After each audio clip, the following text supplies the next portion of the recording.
آپ ان لوگوں کو یاد کیجئے جنہوں نے آپ کی زندگی میں خوشیاں دی. آپ ان چیزوں کو یاد کیجئے جنہوں نے آپ کی زندگی میں آپ کو خوشیاں دی. خاموشی اختیار کر لیجئے اور کسی ٹائم یہ ایکٹیویٹی کر کے دیکھیے کہ جب آپ اس طرح آنکھیں بند کر کے بیٹھے رہتے ہیں چند منٹ اور اپنی ایک ہائپوتھیٹیکل 90 سال کی عمر میں یہ ساری خوشی محسوس کر رہے ہوتے ہیں تو آپ ایکچولی کیا دیکھ رہے ہیں. جب آپ یہ ایکٹیویٹی پوری کر لیں اور آپ وہ سب کچھ دیکھ لیں جس کی وجہ سے آپ کو اپنی زندگی میں وہ خوشی حاصل ہوئی ہے تو آہستگی کے ساتھ اپنی آنکھوں کو کھول لیجئے.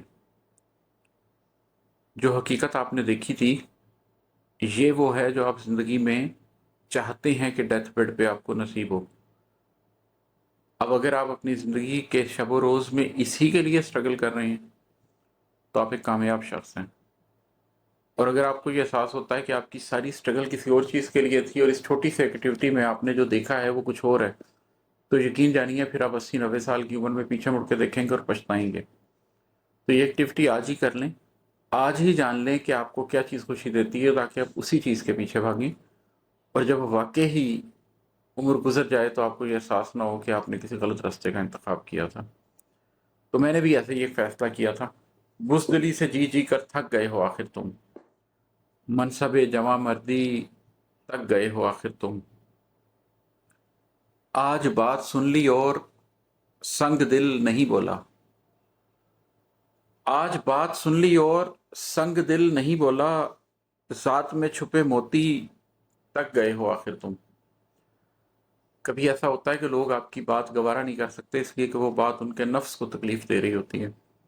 لیکن اگر آپ بتانے والے کی، دائی کی، ہادی کی آواز سنیں اور اس کی ذات میں چھپے موتی دیکھ سکیں کہ اس نے کیا پایا ہے اور آپ بھی کیا پا سکتے ہیں تو آپ وہ بات سننے کے قابل ہو جاتے ہیں. اور پھر آپ یہ نہیں کہتے کہ تم کتنے سنگ دل ہو جو اتنے مشکل فیصلے کرنے کو کہہ رہے ہو، بلکہ پھر آپ یہ بات جان لیتے ہیں کہ جو نرم دلی ہے وہ اصل میں آپ کو مشکل راستوں پہ لے جا رہی ہوتی ہے اور جو اپنے دل پہ سختی کر کے اپنے نفس کو مار کے مشکل راستے کا انتخاب کرنا ہوتا ہے وہ اصل میں آپ کو آسانی کی طرف لے کر جا رہا ہوتا ہے. اور ایک شعر ہے کہ رنگ و روپ کے رسیا آخرش یہ ہونا تھا. رنگ و روپ کے رسیا آخرش یہ ہونا تھا، میرے یک جہت دل سے تھک گئے ہو آخر تم. یہ بھی پچھلے 2 اشعار میں آپ نے اندازہ لگا ہی لیا کہ میں کیا بات کر رہا ہوں.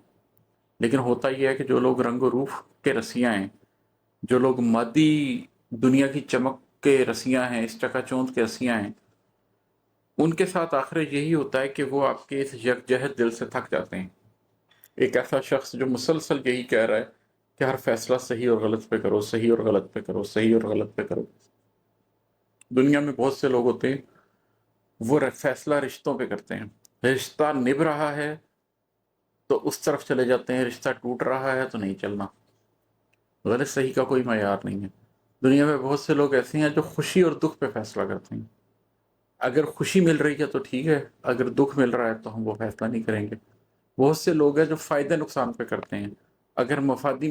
اگر کوئی معاشی مفاد مل رہا ہے تو ٹھیک ہے، اگر معاشی مفاد نہیں مل رہا تو اس کو چھوڑ دیتے ہیں.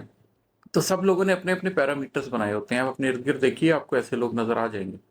کوئی شخص پیسے کے لیے اپنے بھائی کو بھی چھوڑ دے گا، کوئی شخص رشتے کے لیے پیسے کو بھی چھوڑ دے گا، کوئی شخص خوشی کے لیے غلط راستے کا بھی انتخاب کر لے گا. لیکن ان سارے پیرامیٹرز میں ایک پیرامیٹر صحیح اور غلط کا پیرامیٹر بھی ہے. اور یہ بات مجھے بہت مدت کے بعد سمجھ آئی. میں نے ہزاروں لوگوں سے بات کر لی، اس کے بعد مجھے جا کے یہ بات سمجھ آئی کہ آپ جو کہہ رہے ہیں اس بات کا تو کوئی معنی نہیں ہے. معنی تو جو سن رہا ہے اس کے اندر ہے. اگر سننے والا فائدہ اور نقصان سن رہا ہے اور آپ صحیح غلط بتا رہے ہیں تو آپ کو لگتا ہے آپ نے اسے سب کچھ بتا دیا، اسے کچھ بھی نہیں سمجھ آیا، اس نے کچھ بھی نہیں سنا. اس لیے کہ وہ صحیح غلط سن ہی نہیں رہا تھا، وہ فائدہ نقصان سن رہا تھا. منافقین کی پوری کہانی کیا ہے؟ نبی کریم صلی اللہ علیہ وسلم ان کے سامنے صحیح اور غلط بتا رہے ہیں، وہ فائدہ اور نقصان سن رہے ہیں.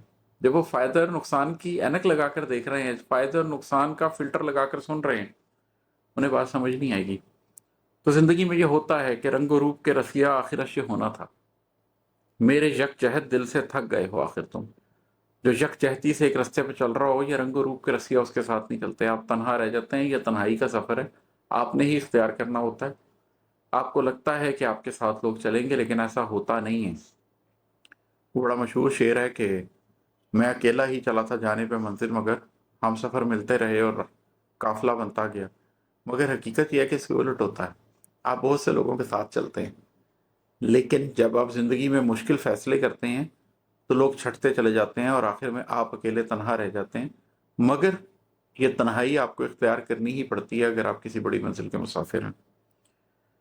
اور اس کا مقطع ہے کہ اب نہیں عماد احمد ذات میں وہ کچا پن، اب نہیں عماد احمد ذات میں وہ کچا پن، غم کی آنچ لے لے کر پک گئے ہو آخر تم۔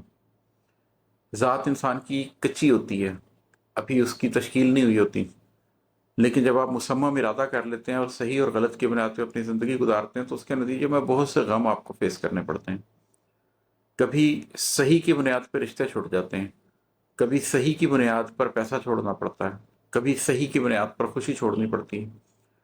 تو آہستہ آہستہ یہ جو غم ہے یہ اکٹھے ہو کے پھر غم ہستی بن جاتے ہیں۔ پھر آپ کو مال کا غم نہیں ہوتا، پھر آپ کو رشتے کا غم نہیں ہوتا، پھر آپ کو خوشی کا غم نہیں ہوتا، پھر یہ سارے غم اکٹھے ہو کر ایک غم ہستی بن جاتے ہیں، غم حیات بن جاتے ہیں۔ اور پھر وہ غم کی ہلکی سی آنچ پر آپ پکتے رہتے ہیں، پکتے رہتے ہیں، پکتے رہتے ہیں، جیسے شبد ایک پوری رات پکتی رہتی ہے۔ ایک وقت لگتا ہے، ہفتوں، مہینوں، سالوں لگتے ہیں، کئی دفعہ تو دہائیاں لگ جاتی ہیں، لیکن پھر آپ کی ذات میں وہ کچا پن نہیں رہتا۔ پھر آپ غم کی آنچ لے لے کے مصمم طور پہ تیار ہو جاتے ہیں، بالکل پک جاتے ہیں۔ یہی دعوت میری دنیا کو ہے کہ غم ہستی کو اپنائیں، ہستی کے سفر پہ چلیں، صحیح اور غلط پہ فیصلہ کریں۔ خوشی تو جانی انجانی چیز ہے، طمانینت اصل چیز ہے جو اگر کسی کو حاصل ہو جائے تو اللہ کے سامنے مسکراتا ہوا پہنچ سکتا ہے۔ بہت شکریہ۔